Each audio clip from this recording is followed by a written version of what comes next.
Well, here I am on YouTube welcoming you to our Taylor Swift Midnight's album part 1 recording. This is a message to everyone watching this, very quick, so people aren't surprised by what they're about to see. What you're seeing right now is a heavily edited, chopped up version of her album because we have tried a couple times to get this album past the blocking censors on YouTube. It just won't happen. How those things work, we don't know. For example, her Reputation album, we played the whole thing, no skipping or any kind of interrupting of the songs or stopping. That's something we do on our channels. We never stop songs. You're going to watch this video, you're going to see that it's heavily edited, like barely any song is in it. So that's how we got it past the YouTube censors. Take that, Taylor Swift. No, I don't know who's telling her to block it, because again, we got Reputation up there, no problems. But this album can't do it without chopping up the songs completely out of it. So what you're going to be basically watching is, it's kind of unique. Let me set it up. So this is the first thing Nathan and I ever reacted to regarding Taylor Swift. This is the first time for me personally I ever heard a Taylor Swift song was the Midnight's album. Talk about diving in deep. It was recorded a little while ago, maybe about a year ago. I figured let's chop it up. Let's show the public how we approach Taylor Swift blind for the first time. So it might be interesting for people. So I just want to make this clear. What you're about to watch, of course, a lot of things we say are outdated, like boyfriends or whatever it is. But you might want to watch it if you're familiar with our channel to see how it all began for us. And there's other albums that are blocked on YouTube and performances, like we've done tours, the 1989 tour, the Reputation tour, the Folklore album. Those things are currently blocked on YouTube. I may do a heavy edit as well, just so you can hear our comments, but none of the stuff during the songs or during the videos of the concerts you'll see us, commenting or laughing or expressions. Those are reactions, right? Unfortunately, you're not going to see that unless you join our Patreon, because I can't show you both. I can't show you our facial reactions to the stuff during the song. So what you're watching, anything that's blocked on YouTube, i.e. the Midnight's album, will be edited, so you won't see our expressions during the songs. Sorry if you want to see that in our comments during the song. If we did make comments during the songs, we're usually pretty quiet. We move along, think, and then we give our comments. So you're hearing our comments before and after here on YouTube. Again, if you want to join our Patreon, you get to see everything fully unedited, the whole reaction. It's up to you guys. I'm happy to give it to you for free, but the free version isn't as good as the Patreon version.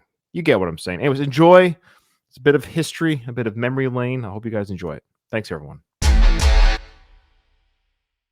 Well, here we are on YouTube, Ryan. How you doing? Great, Nathan. How you doing today? I'm really excited about this album. The reason for doing this is so different from any reasons I've done stuff like this before. I'm not into this because I'm excited to add Taylor Swift to my phone or anything like that. It really is just answering a question in my mind. When I saw that she had so many of the positions in the top 10, she had so many of her songs there, I want to answer a question in my mind, which is, how's that possible? Right. I think I have respect for who she is and how she's managed her journey. So, I'm curious. Yeah, I'm curious too. I don't know any of her songs. People said, I can't believe you guys had never, like some of the comments when we did the introductory video. Look, maybe I've heard a Taylor Swift song, but I don't listen to the radio. So I've never put her on my phone. So maybe on a car commercial, I don't know, in the elevator, I don't know. I think someone was saying that Shake It Off song. I sort of hear it in my head. I'm sure if I heard the chorus, I'd be like, oh, that song. But that's it. Anyway, so she's 32. This is her 10th studio album. So we're really getting, people are like, why didn't you react to, blah, blah, blah, the folk album or whatever. People keep mentioning this folk album or, country album or whatever. Our response to that is we just want to see, this is who she is right now. This is Taylor Swift today. As of a month ago, she released this album. This is her moment right now. But by all means, hit us up on Patreon and PayPal and let us know which songs, live performances we love the best, which videos or live performances you want us to react to. And we'll do whatever you guys send our way. If nobody does, that's fine. We're going to do, yes, the standard version only for Midnights. People are saying, well, you guys going to do the deluxe? And the reason why we're saying no right now, again, Patreon, PayPal. I know it sounds like we're trying to do money. It's not about money. It's just time and money, guys. We're going to do a 45-minute album for free. If you want us to do more or you never know. You might not like what we have to say. So that's the thing. So let's do this. Let's just start with the standard. And if there's the bonus tracks you guys want us to do, hit us up on Patreon and PayPal as well. Yeah, we'll go from there, and maybe you'll hate what we have to say, or maybe we'll hate what we hear. We won't want to do those things. So let's just do this journey together.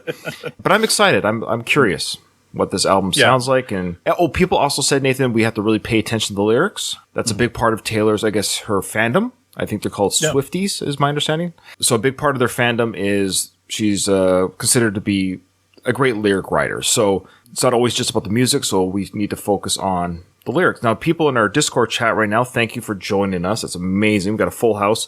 Let us know each song. If there's any background, you kind of know maybe who the song's about or something. There's no spoilers here. Tell us whatever you want. We're happy for that. Yeah. So, all right. Let's do it. Okay, so first song is Lavender Haze. Lavender Haze. Never say too much.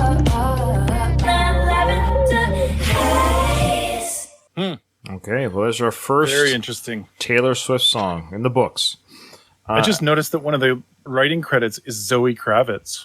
Yeah, okay, the daughter of Lenny. Yeah, actress. Interesting. She was probably in the room hanging out with her or something. Seriously. The producer, sorry, I will not do any jokes about the producer.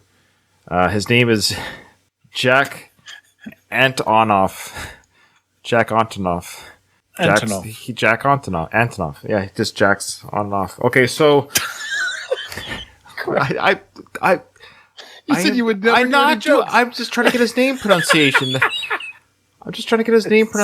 You're so full of it. See, people who are seeing our channel for the first time are like, that's what they're. I want to talk about the lyrics for a second. Yeah, of course. I have questions about. You can see the chat, right? Some of it. Okay. I only see the. I still have the chat open. I'm recording the chat on my end, but I have it open. So Lavender, let me say what people said, then you might not have as many questions. So Lavender Haze is a 1950s term they used to say they were in love or people were in love. And yes, and then someone else said here that the song is pretty much about her relationship with Joe, boyfriend she had for 6 years. So it did seem very personal when she was saying, I like the idea where they're saying it either has to be we're a one night stand or we're going to get married. Or you're getting married. Yeah. That's the 1950s reference. Right. I'm pretty sure where that comes from. 50s, that's what it was. You couldn't just have a friend that you could fool around with. Is either you're together, you're going to get married, or right. Yep. Joe's the current boyfriend, so they're still together. Okay, thank you. All right. Okay. Another question I have, because for whatever reason, my very naive, not understanding who she is, brain, is this a big direction change for her music in this particular album? Because I guess I imagined her stuff being a lot more innocent. This is a darker song. Not darker, but it's addressing a particular issue that she's, has where people want her to be this like iconic picture of everything works out and everything's wonderful. And she's addressing that here. I guess I thought more of her music was a little more on the like kind of pop normal side, I guess. And this had a very dark, like I almost picture this playing like in a, in a movie where the characters are about to like do hard drugs on the dance floor type thing. So, yeah, you come into this like seedy kind of like dance and people are all kind of like giving each other looks and it had that darker look to it, sound to it. That's the images I had. Like a blue, it's called Midnight's the album. So it actually like a blue and black type color imagery was in my head. Yeah. Yeah. Yeah. I thought interesting. I suspect that earlier stuff of hers is a lot less like this. All right. So song next one is Maroon. Maroon. This is based on. She sings about the band Maroon 5. I believe this is what the song's about. Like for real? No, this is stupid. This is You're good at being convincing. This is her breakup song with Adam Levine. There you go. You heard it here. Oh. Apparently, she does breakup songs. I've heard. Okay. All right. Ready?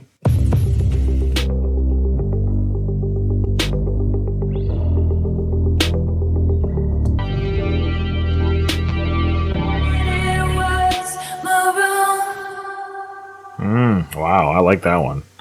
I really like that one a lot. Really? Yes. This is where we're gonna be divergent. Wow. A little bit. That one gave me the chills, and I love her vocal work, the effects behind some of the vocals. That was a fantastic song. That made me get a little Swifty inside. I don't know like how many good songs she has, but if that's an indication of what she can provide for quality of song, that's right up my alley for a song. I loved everything about that song. Wow. I just really like that. I love the vocal effect. I like the way she did the chorus. I like the clip version, like the and then she sings, and I just love that song. I hope this is what I can experience more of, but I'm nervous. Yeah. When I thought Taylor Swift, I had something like this in my mind as like what we would hear. There's a trend in music that I'm not a fan of, which is a minimal kind of use of everything. The beat is just kind of like do do do do.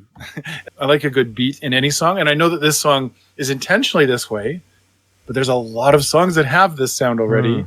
I've heard a lot of that stuff already before, so I wasn't like wowed by the song. I was like, all right, great lyrics. Don't get me wrong. The lyrics are like almost mastercrafted lyrics, very carefully written, and there's a personality in the lyrics. So nothing wrong with the lyrics here. Musically, I was just, I don't know. I wasn't drawn into it very much. So interesting. Yeah. I was pulled in right away. Oh, okay. I wanted to hold Taylor next to me and say, it's going to be okay, sweetie. You'll be fine. Like I'm only 15 years older than her. I mean, come on, you can date somebody a little bit older than you, right? Just loved everything about it. I love the bridge where she cursed. So obviously there's some pain there. Does she curse often? Is this a dropping the F-bomb on an album? Like it's usually like I wonder if she does this often or if she did this later in her career. I don't think she probably dropped the F-bomb on her first country album. I could be wrong.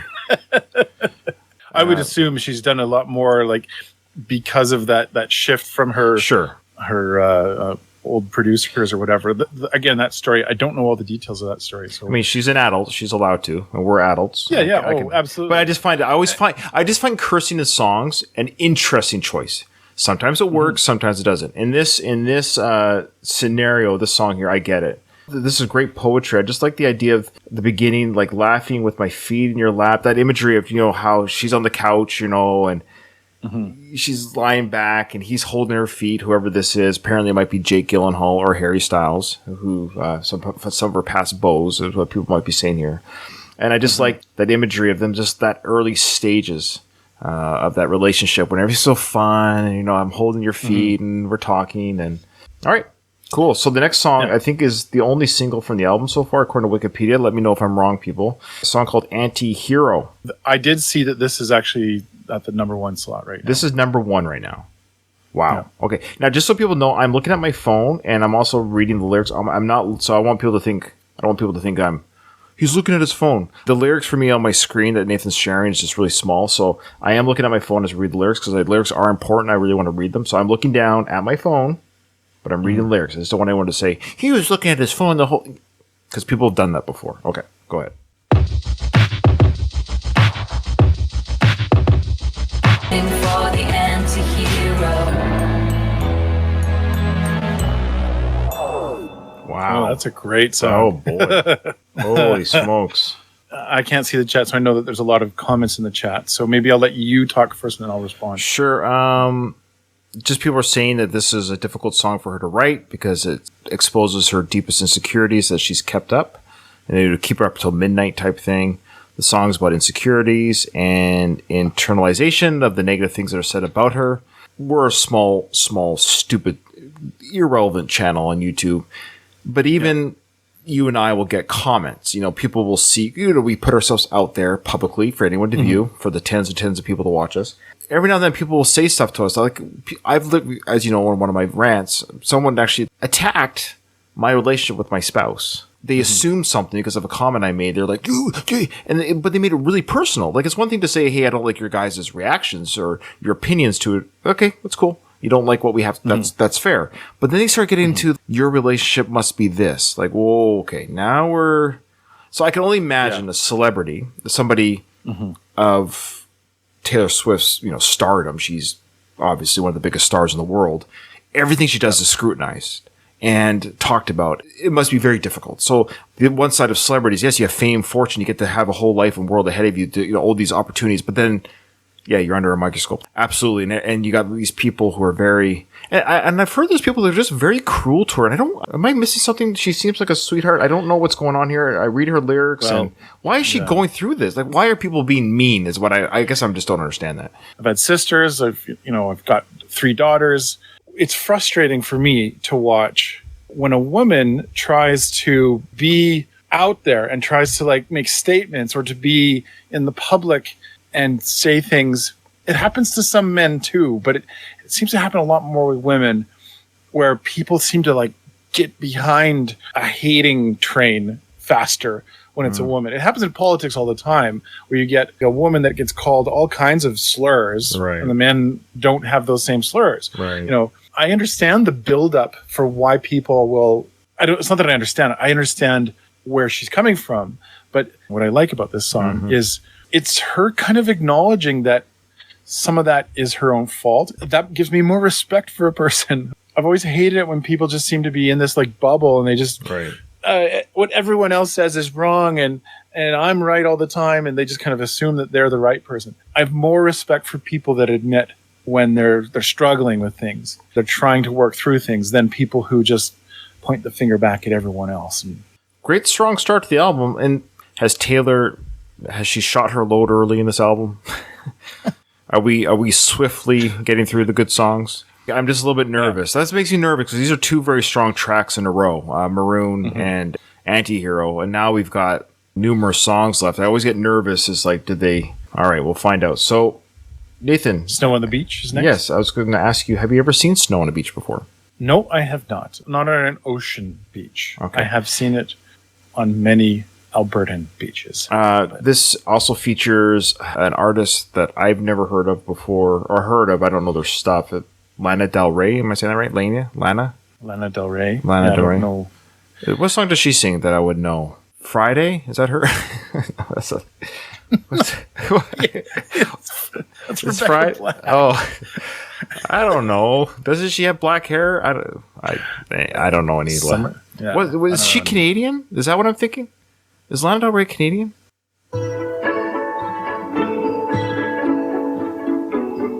It's kind of like it's a holiday feel. Yeah, jingle bells, jingle bells. Is this better? No, none of that's better. They don't want to hear that garbage over these songs, Nathan. Jeez. All right. Sorry for that, everyone. I apologize again. This is our channel. This is why people love us. It's a pretty song. It's a pretty song. It had little Christmassy kind of sound. Yeah, the beginning of it felt seasonal at the very least. Yeah, the idea. We've got to be careful. Not everyone celebrates Christmas. It felt very seasonal. Season's greetings, like everyone. Snow on the beach. Yeah. Okay, Merry Christmas. And if you don't like it, get out of here. Yeah. Not very much Lana. I guess she just did the background kind of harmony type stuff. And we didn't mention yet, and I've been thinking every song, I really like Taylor's voice. She's got a great singing voice. And so one question I have is, I'm sure I'll know the answer, but I got to ask it anyways. How does she sound live? Because it sounds very good here. And I know the studios can clean up a lot of sins. I'm just curious what Taylor is like live. Okay, so people are going to tell us very quickly. She's amazing live. Okay, all right. I really like this line here in the middle. This scene feels like what I once saw on a screen. I searched Aurora Borealis green. You're right. You got. You took my. Oh, did I take yours? No, that's never great seen though. Someone lit from within, blurring out my periphery. My smile is like I won a contest, and to hide that I would be so dishonest. These are not just like great throwaway lyrics. No. These are to try and like sell records or whatever. To like make money. It's very personal and very poetic. Great, I would say play on words is the right term, but a great use of the English language in providing metaphorical imagery. I can't even say these words. I searched Aurora Borealis. She sang it very well, and I can't even read it out loud. I can't. It's the Northern Lights. Oh, of course. Right. Okay. I love that idea. Blurring out my periphery. My smile is like I won a contest. Yeah. She kind of cheated with the dishonest part, but that's okay. I'll let it go. All right. We've slowed things down the album a little bit. That's common for, you got a couple of bangers in a row, and now it's this kind of the soft song. And so I suspect the next song might be a little bit more, I would say upbeat? But more of a, like a thumpity thump. The next song is called You're on your own, kid. This channel is just not big enough for the two of us anymore. Oh well. Darn it. You're on your own, kid. Summer went away, still the yearning was right. stays. I play it cool with the best of them. Cool. Wow. Fantastic. I can see why people like that song. Yeah. That's a fantastic song. It's a great build up to that final verse. Oh, I love that build up. I love it. I love the subtle guitar work, the 80s influence. Her voice reminds me of this song of the singer, I don't know her name, but the song 99 Red Balloons. It kind of reminded me of that. Yeah. Right. But she reminds me, I don't think she'd be offended by this, she reminds me of a 30-year-old Madonna. There's some verbal work that she does, vocal work, that would remind me of a lower tenored version of it per se, but definitely hearing some influences there. Love that song. I love it. I love that song. That was 10 out of 10. I always hate saying that's my favorite one now because the other tracks 2 and 3 were so good too. Like, I'm just like, oh. Anyways, I hope I hear more stuff like that. I want to know the influence of this song. Like, when she's writing this, you're on your own, kid. You can face this. You're on your own. You always have been. That's her. She's talking to herself. She's got to be talking to herself. Oh yeah. She talking to herself. Yeah, because she mentions here that I love this here where this is so telling. I feel so bad because I've seen some pictures of her when for some reason I don't know why I know this, but she's a celebrity. She's always on these sites, right? Where she looked really thin. I've seen some pictures of her where she's really thin, and she says here, "I hosted parties and starved my body."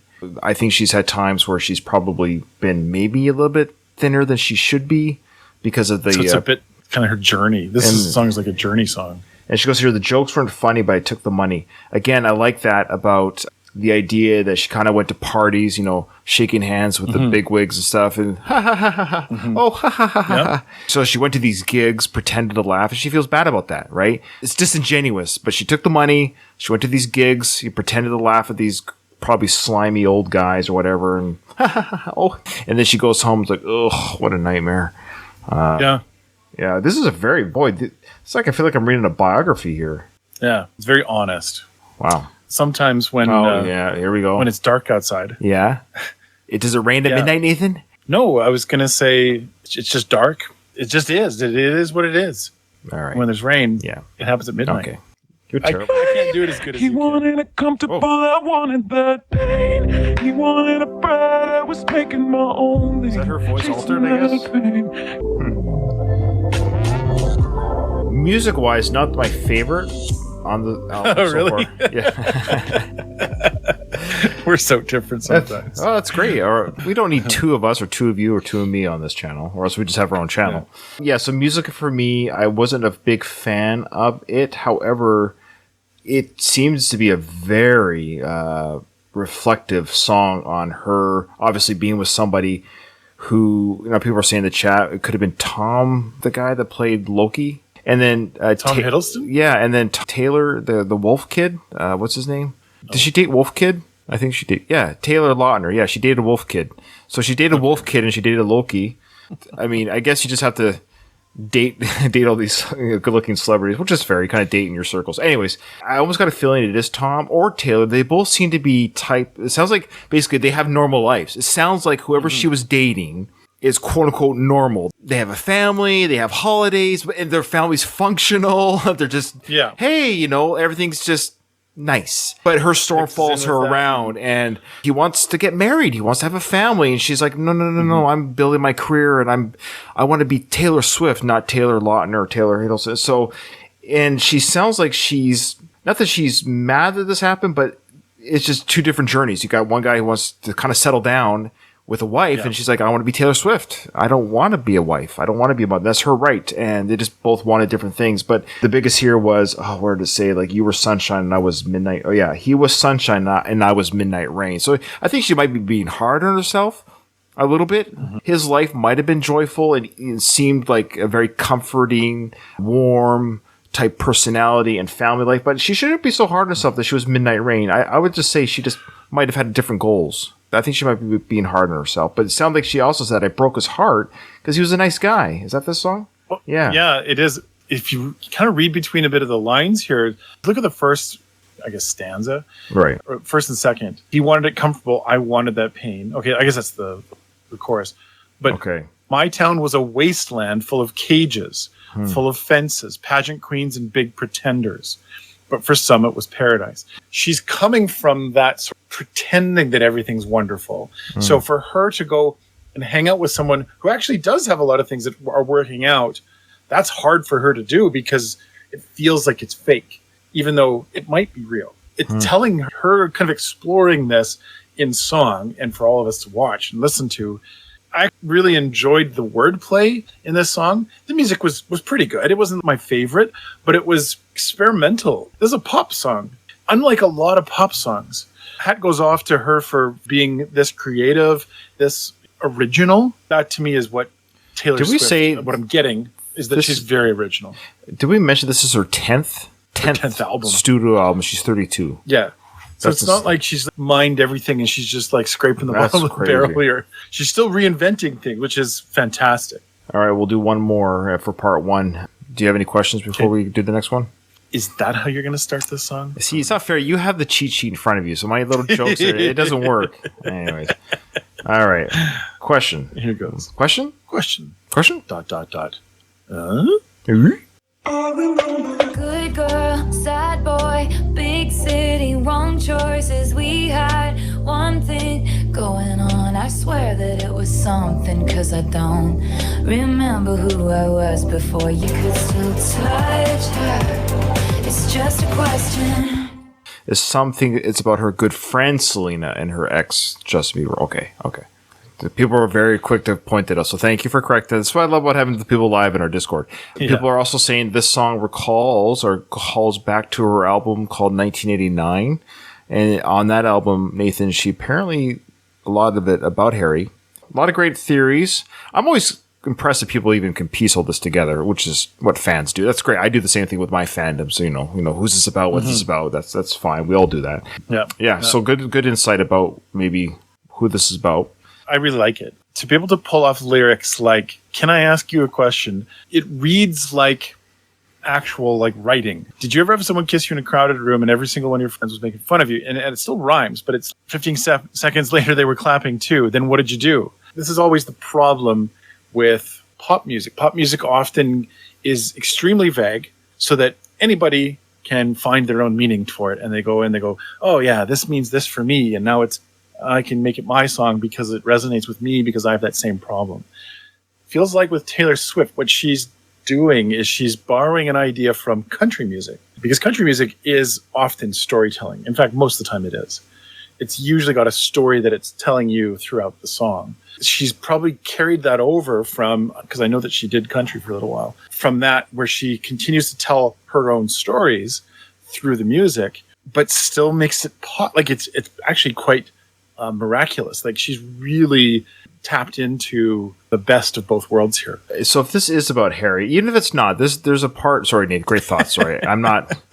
No, not that I actually don't have a joke here. I actually don't have a joke. This is not a joke. I know it's not. It was just funny because like. Sorry, your thoughts are always great. So I'm partly used to it, so I process it very quickly. And as always, Nathan, you're very, very well said there, Nathan. But she makes the line here about it was one drink after another, effing politics and gender roles, and you're not sure, and I don't know. Got swept away in the gray. So I just find this interesting. Again, like they're just couples like you and I have our partners or our wives, or they talked about this stuff. They would talk about, and I like how she calls it, effing politics, because it's so annoying to talk about politics in my books. So, but what I don't know is where she stands. So I find this interesting. Like, is she talking about, let's say Harry, he went on about politics, or she goes on, and then gender roles, like, ooh, what did they say? What did he say? So I like the idea that this was discussed, what did they say about the gender roles? Did she say, well, I want to be a working woman, I don't want to be a mother? And maybe did he say, or her partner at the time, whoever it was, right? Say like, I want to have, she's very feminist, which makes sense. So there you go. So I find that fascinating. It's very kind of revealing lyrics there about behind the door conversations that she had with some of these celebrities. Maybe we don't know which one. We don't know for sure.